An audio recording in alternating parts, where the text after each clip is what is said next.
People should be afraid. People that feel inferior to you should feel inferior to you because it's not you, it's them.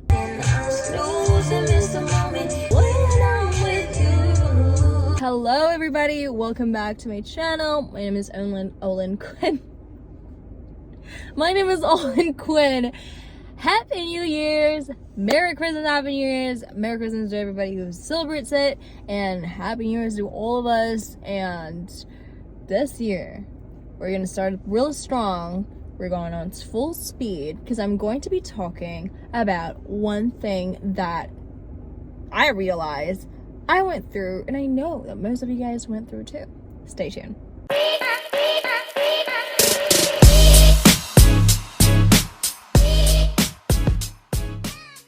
Okay, being cool is one, but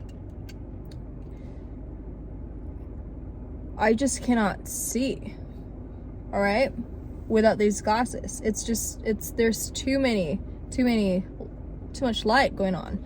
So you're gonna have to get used to me wearing glasses. But let me do an update real quick. Okay, what's going on in my life? I've been sick. Sorry that I haven't put out a video. I already film a video, but then I didn't send it through and post it. It's because I did not have any inspired action, like aligned action to just like, okay, edit that, boom, post that. And I always do the bare minimum of editing because I really wanted to just let my authentic self like puke. Is that even a good word? I don't know, but what I meant is just I really want it raw and authentic, so then there's no kind of like heavy editing on some parts and some other parts. Like I love a good no editing. I think you guys know about that. So that's my apology. But the second one is I discovered a upper limit that I've had in a long time, and it's like a huge epiphany for me. And I know that this part of the epiphany for me is also a big epiphany for you too, because every single time that I post a new video, some of you go, oh my gosh, this is what exactly that I'm going through. And I'm like, girl, bestie, gentle gays and ladies and gentle gays, I'm letting you guys know that here I am letting the universe affirm the fact that everything happens for a reason in the same timing, and everything is aligned by timing. So in today's video, I'm going to talk about an upper limit. So this book, The Big Leap from Gay Hendricks, I know it's rotated, but I hope you guys can read it now. It is recommended for me from Marley Rose Harris and Manifestation Babe, which is Catherine Zankina. Both are my coaches. They're literally, I look up to them a lot, and they give tremendous content, and they're just the embodiment of what I wanted to have, a part of myself that I wanted to have. Of course, I have a little bit of spice. Okay. That book, what sparks me, is generally a good book. I'm in the middle of it, and I haven't finished it, but I'm literally in the middle of reading it, and he are talking about hidden barriers. There's 4 different type of barriers that you guys can absolutely relate, and I already take some notes, and I of course will read it out to you guys. This will trigger some of you. This will spark a lot of things inside of you that you're like, oh my gosh, and you really need to work it through, and I'm here with you to hold your hands. Of course, comment down below if this resonates with you, and which hidden barriers that you're struggling through. I kind of want to make this book as a content idea, and so then we can talk about it. We can make this as like a book reading kind of class. So then you guys can listen to the audiobook. I think it's free on YouTube. It's kind of wonky, or you guys can buy it, borrow it from your public library, read it from your digital Kindle or whatever it is that you're accessible to. So then we can talk about it in my comment section, DM me. Just collectively we'll learn and put through every single hidden barriers that we have, upper limit that we have, and just taking the big leap towards our successful, most higher version, the best version of ourselves in 2024. So let's get started. Okay, number one, the hidden barrier of number one from The Big Leap by Guy Hendricks is feeling fundamentally flawed. Feeling that I'm fundamentally flawed in some way. So there are a lot of people, and I know this secondhand, from my boyfriend, my partner. He always felt like he's broken.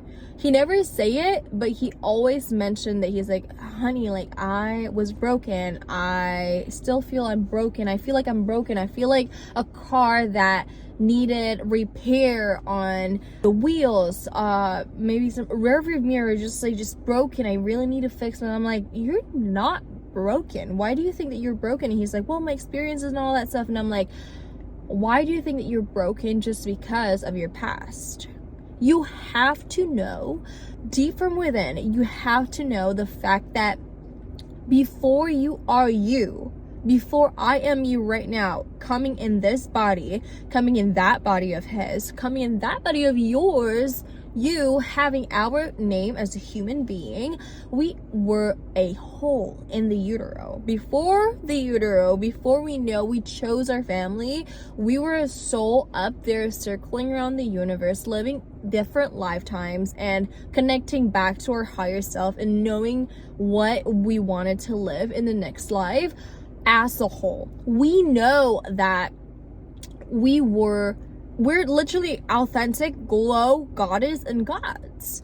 We're everything that we need. That's why there's a saying in spirituality, the universe is me and I am universe. And like, the universe is my oyster. Everybody's me and I am everybody, because if I treat myself this way, that means I treat other people that way, and if I treat people that way, that's why I treat like myself this way, etc., etc.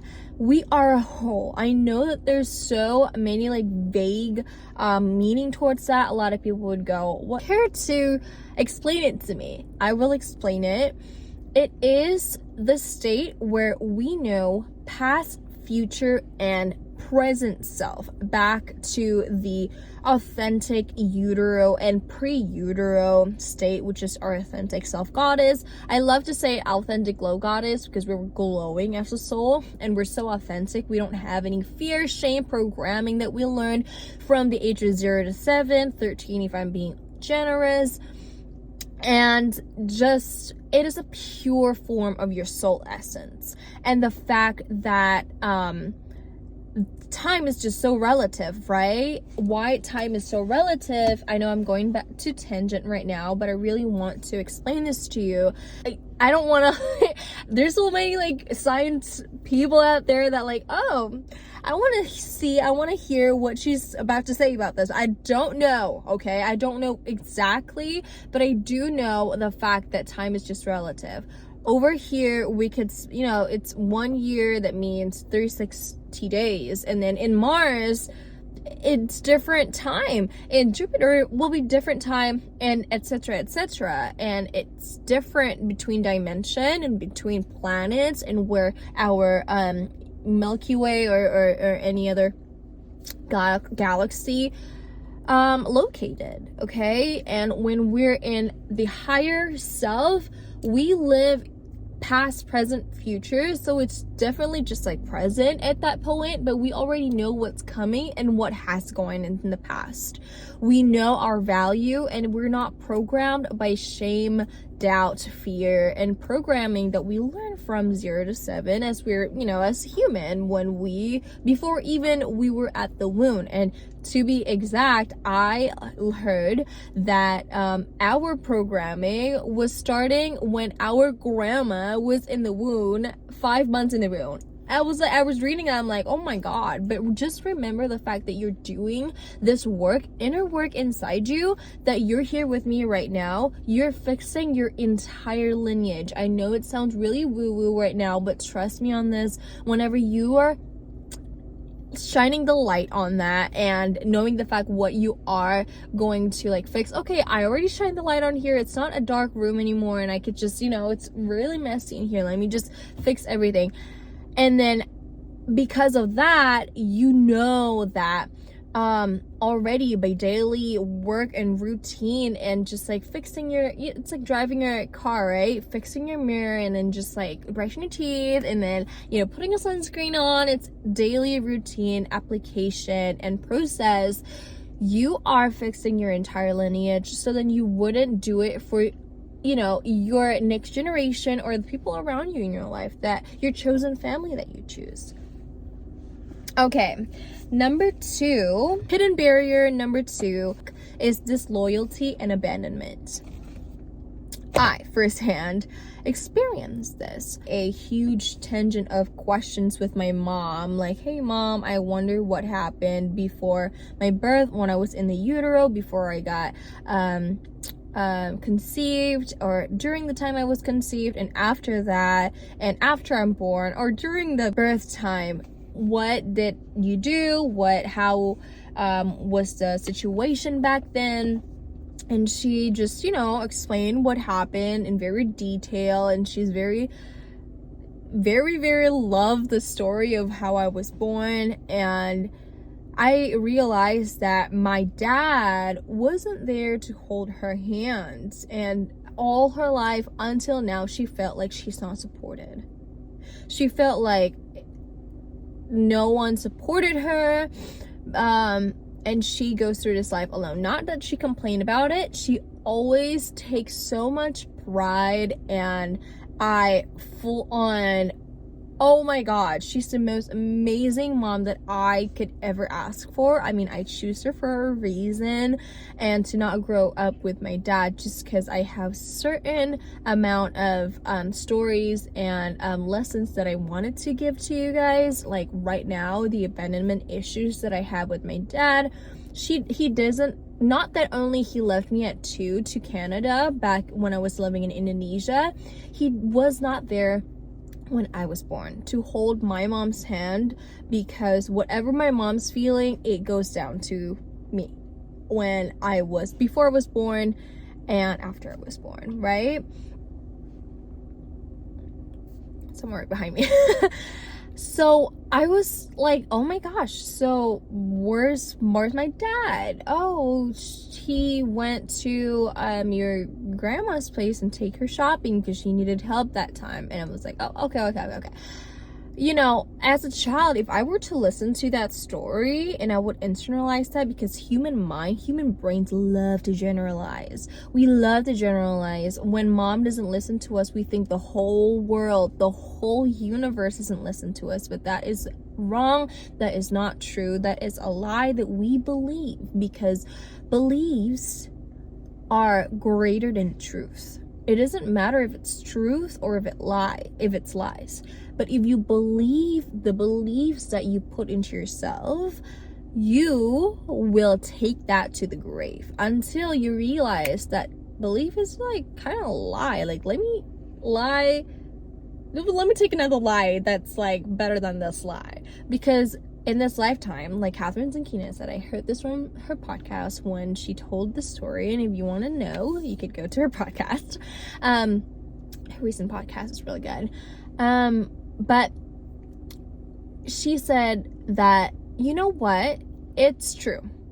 We are all lying to ourselves. I am lying to myself that life is literally working out for me the best. I could travel. I could create a multi-million-dollar of a business and become a mother and become a wife to an amazing husband. And it's like other people too like that, the fact the life doesn't work out for them, and that's why they're working on their suck job, having to deal and be so bad with their wife or husband, and maybe being being so bad towards their kids even.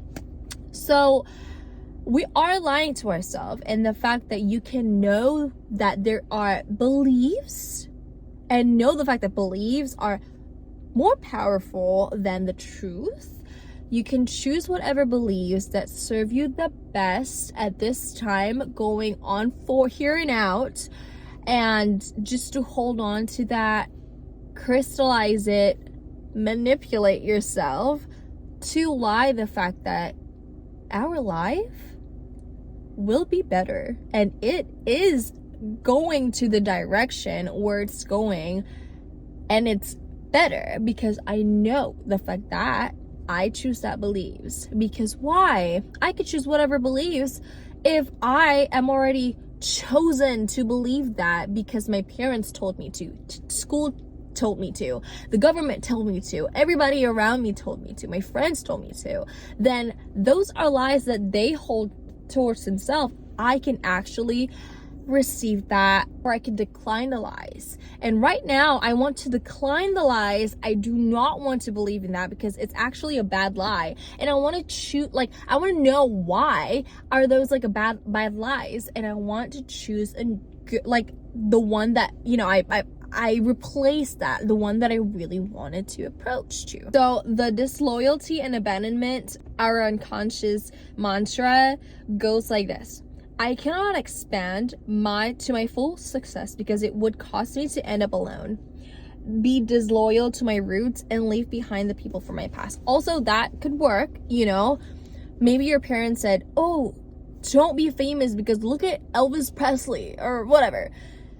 He's so famous that he forgot his own wife, or I don't know, you know, like those country singers, whatever, they're like, oh, don't be famous or successful because you're gonna travel around the world and you're gonna forget about this people. And you go, oh my god, okay, so I cannot forget about my roots. I think that's what I first-handedly experienced when I was back in Indonesia. I did not realize this, but I thought that winning a green card lottery would actually make me forget about my roots, make me forget about my family, my Indonesian roots, about every single thing. Because growing up, I never felt like I'm Indonesian. I always feel like I'm an American, just being bullied in another world that I was born at. I'm like, I know that I'm not belong here, but I don't know why I have to be here, and I know that I'm going to go back to my hometown soon, which is where I'm living right now. And that is a lie. That's literally a lie. And then I realized that my beliefs are stronger than the truths, which is like, yeah, I may forget about my roots, but that doesn't mean that I cannot reach to my success. Like, why, you know? But had I known about that, I would have, you know, maybe manifested it way more faster. I don't know. Number 3. Oh, also, in that note, hidden barrier number 2, the disloyalty, I think it's number, 2. Disloyalty and abandonment, page 52, in case you guys wanted to know. The tip number 2 is behind every communication problem is a sweaty 10-minute conversation you don't want to have. The longer you wait to tell your parents about something you subconsciously know they want a proof of, the more you experience the pain. You'll know what happened when you read this book or listen to it. But this is what one thing that I did not know growing up until now.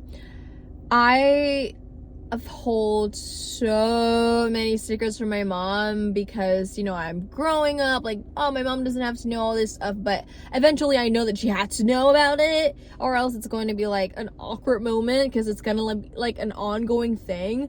And at the end of the day, she knows, and I'm like, all right, gosh darn it.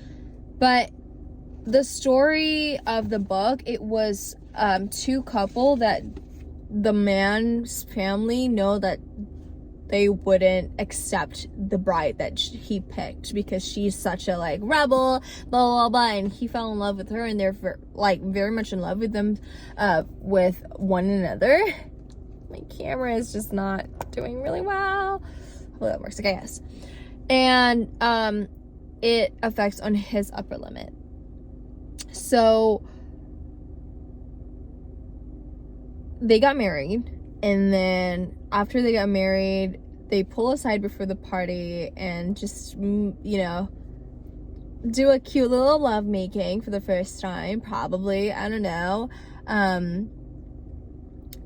Did not notice the fact that there's poison oak in there. And then the next day, 24-hour, they're so like miserably in pain, soaked in the ice bath, putting on like ointment so then they would not feel the itch and pain, etc, etc. And then they went to Gay Hendricks, and Gay Hendricks like, wait, tell me what happened. And they tell what happened, blah blah blah. And he was like, hold on, so you didn't tell your parents that you're marrying this girl, that you're so happy because you feel the success already, you feel like so happy, oh my god, oh my god, oh my god, yes, yes, yes, yes. And then you're like, well, I cannot tell my parents because they would hate me for it, they would leave me, they would disown me, they would blah blah blah blah blah. Actually, when he told about them about the matrimony, they were like, oh my god, so happy, and they celebrated in New England, where he's from. And I'm like, yeah, that's exactly what I went through a lot of times. I thought my mom was gonna go mad if I didn't tell, like blah blah blah, but she's like, oh, okay, oh, that's good for you, are you okay? And I'm like, yeah, I'm okay. I'm like, oh, okay, that's good. And I'm like, oh, I should have done that, but instead I didn't tell her. And then I went to a tangent of like just experiencing such excruciating pain emotionally or something physically or just mentally from other type of unrelated things. So I'm like, I should have told her. After I told her everything is fine, on my upper limit went boom, and then, you know, my trust with her is better, and it's more successful, and now it's better. So that's what it is. That's what the where is my book? Oh, here you go. Upper limit is. Okay, number 3. Hidden barrier number 3 is believing that more success brings a bigger burden. Now, this is something that you would have if your parents go, oh my god, single parent. Had your grandpa didn't die, you wouldn't be in the school that happened to me. I think that's like one of the guilt. I like, oh, huge success, I went out of the school that bullied me, but still I got bullied in that high school. I mean it's high school, who doesn't get bullied? If you don't get bullied, you're not a strong one, girl, period. My grandpa passed away when I was 15, and that was like a senior year of junior high school for me in Indonesia. And then I wanted to move on to higher school, and my mom's like, I'm not putting you in the public school, you have to go to Catholic school. I don't care, because people are not greater than their environment. No, until unless they know how to meditate every single day, you're not going to be greater in your environment. If you grew up in the, slump, you're still going to have that mentality until you really work on it. I'm just so sorry. I mean, look at Mike Tyson. He grew up from the hood, and then, had a lot, like, he was a millionaire, freaking billionaire. Was he a billionaire? I don't know. And then he lost every single thing that he had at the end of his life, and it's just so devastating because his upper limit he forgot his upper, like, he was supposed to work through it. And I mean, that's a life lesson for us, right? Don't go for me if you are a Mike Tyson fan. I'm just saying this as an example for our studies, okay? I love you. I thought having that success of like, oh my gosh, I'm in a Catholic school, it's definitely better than being in a junior high school that I was at. It was almost like a public school, but just plus they teach me Buddhism and meditation. And I was like, okay, all right. I don't know why I feel guilty about this. And then that's why I think the continuation of competition that I went through, that my school submitted me for singing, for modeling and all that stuff, I never win. And it's just never worked out for me. That's why I don't like competition. And I'm so glad that I don't like competition, because there's no competition when I'm the winner in the freaking room. You know, like, everybody's a winner. I don't care. But I just don't like competition at all. And that is my upper limit. There you go. Number 4, hidden barrier number 4. This is the crucial one that I really want to tell you guys. I know that it's already like almost 40 minutes, but here you go. Hidden barrier number 4 is the crime of outshining. This is go hand in hand with the guilt that hidden barrier number 3 that I have. The unconscious mantra of the outshining barrier goes like this: I must not expand to my full success, because if I did, I would outshine blank blank blank and make him or her look or feel bad. Well, for me, is I must not expand to my full success, because if I did, I would outshine other people or girls who feel inferior of me and make her or them feel and look bad. I did not know that I had this until I did the work, the shadow work behind this, and I was just like, holy crap. That happened about 9 years ago. About, I don't know, it's almost a decade. And why am I still feeling this way? I was 13 in the middle school, the girl gangs. I know. If you're listening to this, Lonnie, where are you right now, honey? I'm so sorry. Aw.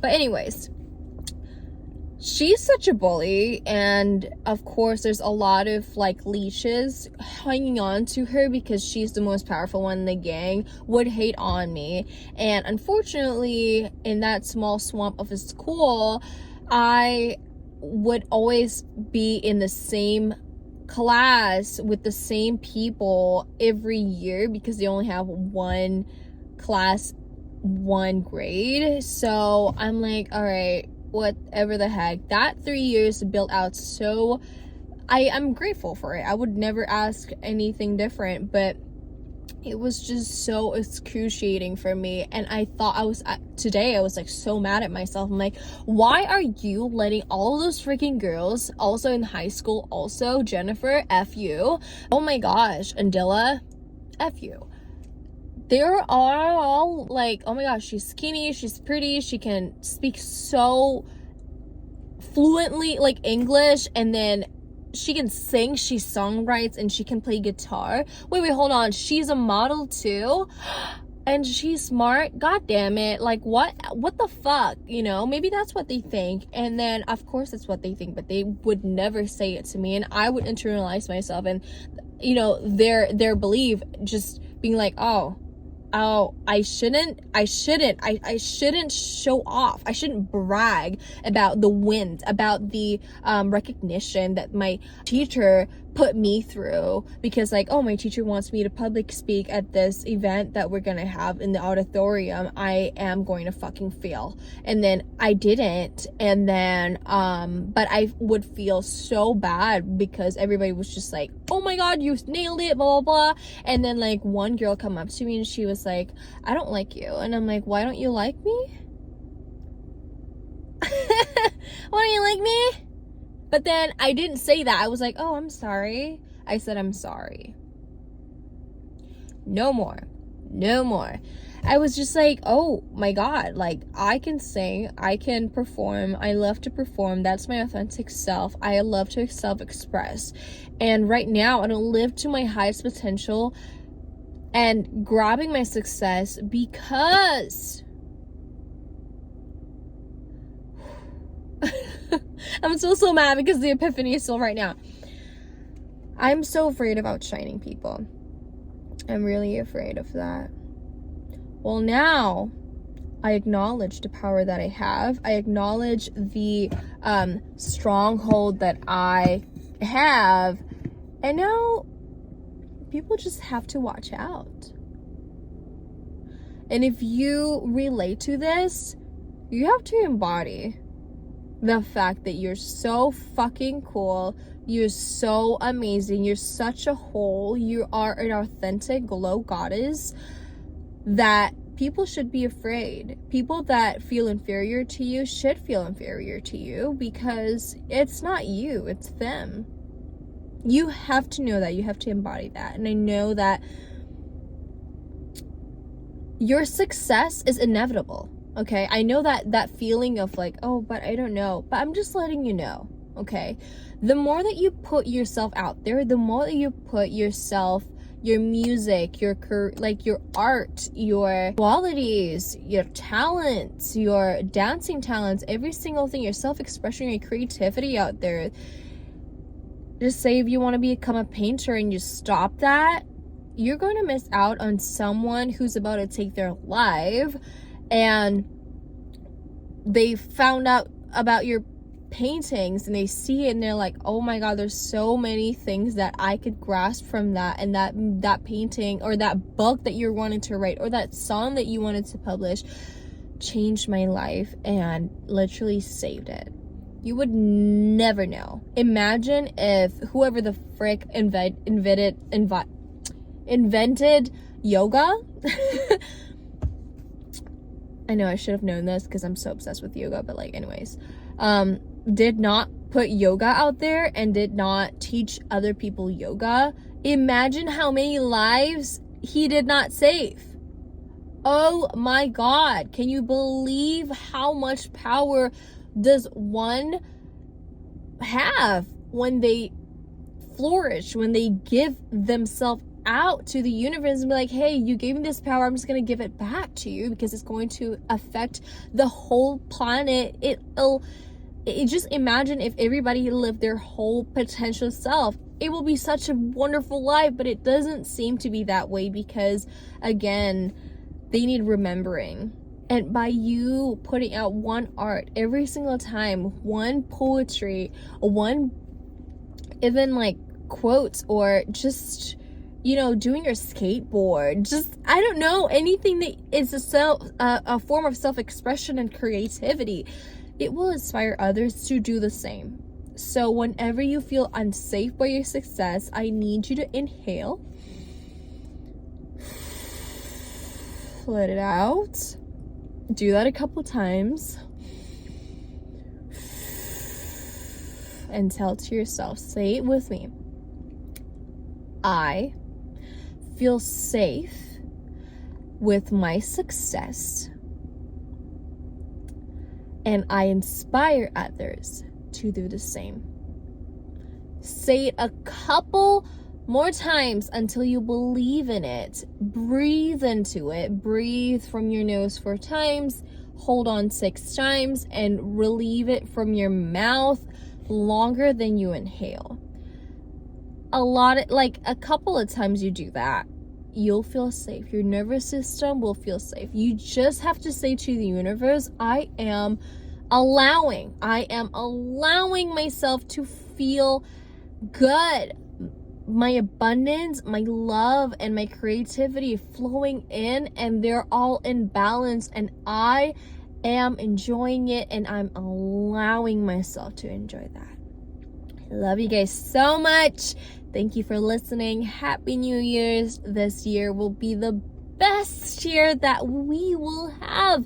I care so much deeply for you, and if you want to listen more to my content, you can listen to my podcast, Life with Olin podcast. It is available on Spotify, on Apple Podcast, and also there is a free masterclass that I'm gonna give to you guys. So if you guys go to my beacons, link down below, my Mastering Fear program masterclass will be free for you. I would love it for you guys to have fearless life, and I will teach you guys 4 modules, 4 weeks with 4 workbooks and 1 meditation to help you guys just to free your mind. Free your mind. It's for free. Every single thing that I'm gonna give you guys for free. Contact me for more, DM me, let me know what is on your mind, and of course, keep the faith, love yourself, and I love you so much, in case nobody hasn't told you that yet. But one more thing, DM me about your story of your life, or any type of story that like burdens you or you keep thinking about a lot. Send it to me on my DM at it's Olin Quinn on Instagram, and I am going to make you guys poetry. I would love to do that. Co-create with me, and that will be so great. Thank you for listening. Thank you for watching this video until the end. I will see you guys in my next video. Mwah. Bye.